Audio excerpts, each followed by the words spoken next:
Good morning. Welcome to Plus Sports and Plus TV Africa. It's Wednesday, and I hope you enjoyed what we have for you today.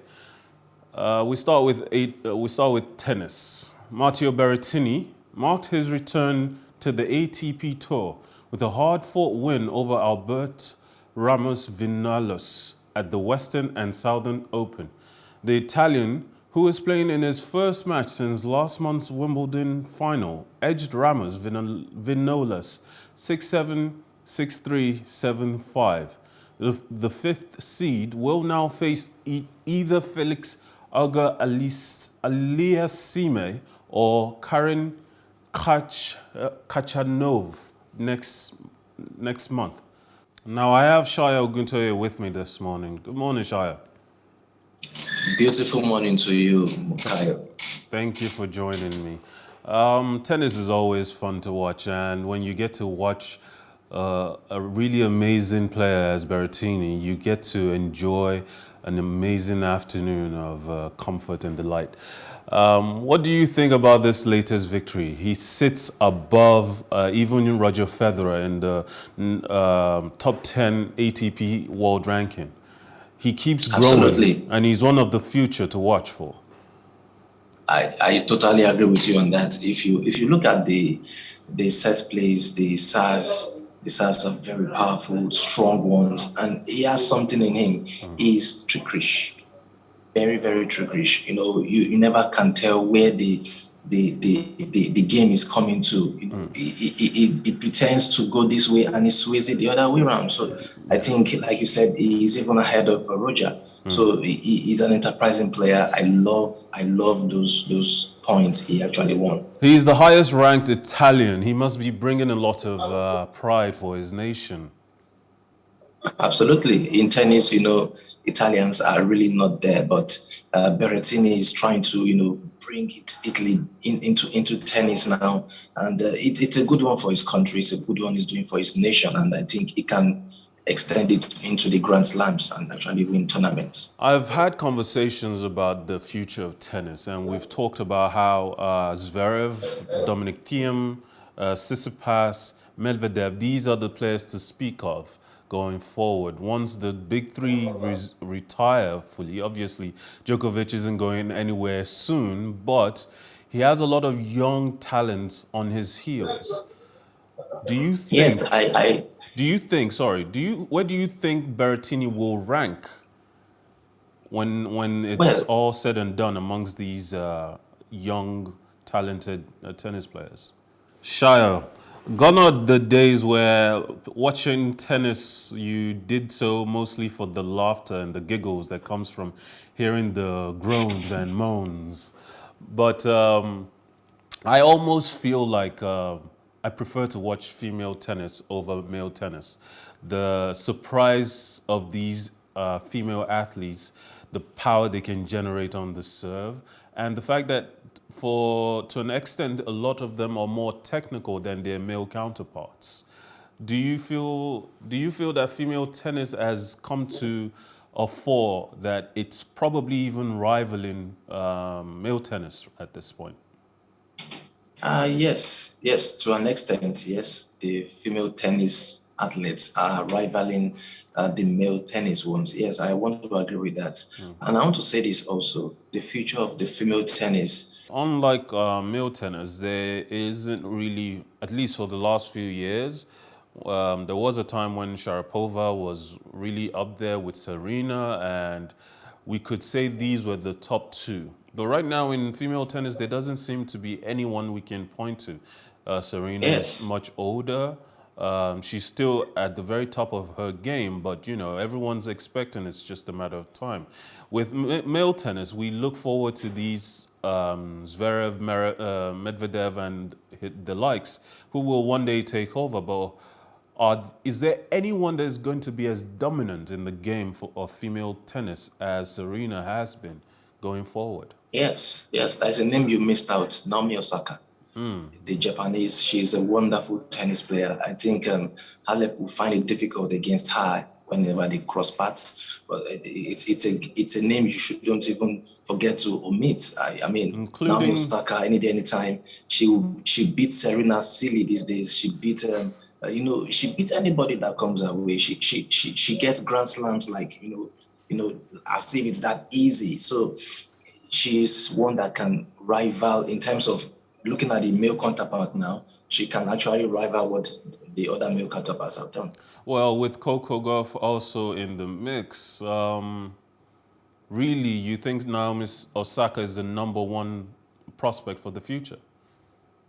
Absolutely, undoubtedly, she is number one in tennis as it speaks. Even with her mental issues right now, and I'd say that respectfully, there's always a possibility that she might even quit tennis if the pressure becomes overwhelming. Well, it's a two-way thing. Naomi might actually see this as a medium to, boost her morale. It can also dampen her morale. So it's a two-way thing. She should actually look into it. And I think sports psychologists also should be with her in terms of this. They should be able to see how they can help her, come out of what she's going through right now. But aside that, I think she's a wonderful player any day, anytime. Well, I hope you're right. I would certainly love to see her use her troubles as fire to fuel her future dominance of the game. In football, Robert Lewandowski scored twice as Bayern Munich beat Borussia Dortmund 3-1 to win the German Super Cup on Tuesday, continuing a superb run of form that saw him score 41 goals last season in the Bundesliga. Lewandowski, who has now scored 30 goals in his last 30 matches against Dortmund, he holds the record for scoring the most goals against a single opponent in Bundesliga. Bayern keeper Manuel Neuer pulled off two great saves to deny Marco Reus and Erling Haaland before Lewandowski struck, arriving late to meet Serge Gnabry's cross with a powerful header that flew into the net in the 41st minute.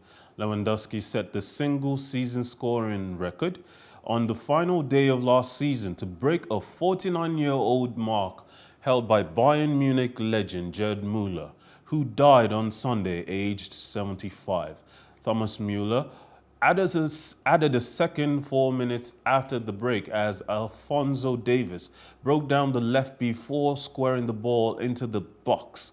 Lewandowski got the slightest of touches to steer the ball into the path of Müller, who slammed it home. Haaland had a goal ruled out for offside in the 53rd minute before Reus managed to reduce the deficit in the 64th with a stunning curled effort. Dortmund's hopes of a comeback were snuffed out when Lewandowski pounced on an error by Manuel Akanji and fired a low drive into the bottom corner to make it 3-1 in the 74th minute as Bayern secured their first trophy of the season. When you have a striker as tall as him, as quick as him, and as clinical as Lewandowski, is it just a matter of the league he is in is so conducive for him to score so much? Because when you look at Haaland, he is of similar build, similar pace, similar clinical attributes, and he's scoring every game. His numbers are also ridiculous. And of course, we can't compare these players to Messi or Ronaldo because neither are full-on number nines.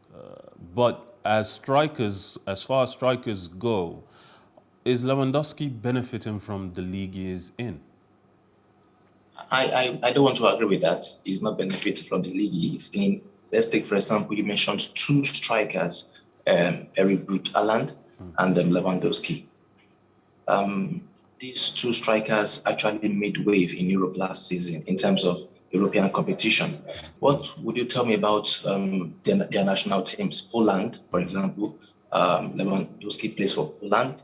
Polish team is not actually as buoyant as we can call any other national team like France, Italy, Germany.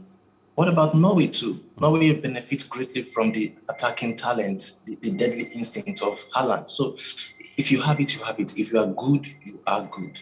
So I think those two players you mentioned are very, very good. It's a pity that Lewandowski did not start this early the way Haaland has started. He didn't start this early. We never even knew Lewandowski when he was 17, 18, 19. So the good thing for Haaland is now that he has started very, very early, and he might actually even eclipse records we never even know can be eclipsed. All right, thank you. Super Eagles player Samuel Kalu collapsed against Marseille due to dizziness, not a heart ailment, according to Bordeaux doctors. The Nigerian international collapsed on the field of play just 5 minutes into the match on Sunday evening. Yet the Nigerian footballer continued to play for 8 more minutes after undergoing medical treatment before being replaced. The Bordeaux doctors responded to the news by saying that Kalu is in good health, but that he will still face a medical exam later today. A brief dizzy spell was all it was. We're pleased for Kalu, and that's what matters most, they said. During the post-match press conference, the physicians further said, "We all thought about what occurred with Denmark player Christian Eriksen. The whole squad was worried." Now, Sayo, we've spoken on this show about the impact that football can have on the health of these players. They are athletes, and athletes are some of the most fit people on the planet. In fact, majority of the fittest people on the planet are athletes, and footballers are amongst those, the very top of fitness. Yet, we keep hearing stories like these, and if it's not a heart failure, if it's not a stroke or blood clot of some sort, it's simple dizziness. Is the sport even, is there anything that can be done to lessen the dangers that comes with apparently playing football? Unfortunately, I don't think there is anything they can do to actually reduce it, because we have a number of cases. I would like to relate Mark Vivian Fo, a Cameroonian who slumped and died at the Confederations Cup. Fabrice Muamba escaped his own. Okparaji could not escape his own. Christian Eriksen also, he escaped. The other day, we had a Nigerian at Union Berlin, Taiwan, who the referee saved his life. These stories keeps coming up and down, and it goes to show that football is a demanding sport. Though the athletes are very fit, yes, but what about the heart condition? The way when you are in action, the heart pumps more, it pumps faster, and sometimes the heart cannot take what the body is doing. So all of this actually contributes to all of this, and you just can't stop it. You can maybe reduce it to the minimum, but you cannot stop issues as this. Well, thank you for joining us, Shayot. It's been wonderful having you. It's always a pleasure. Thank you. Talk to you next time. And to everyone at home, I thank you for joining us on Plus Sports on PlusTvAfrica this Wednesday morning.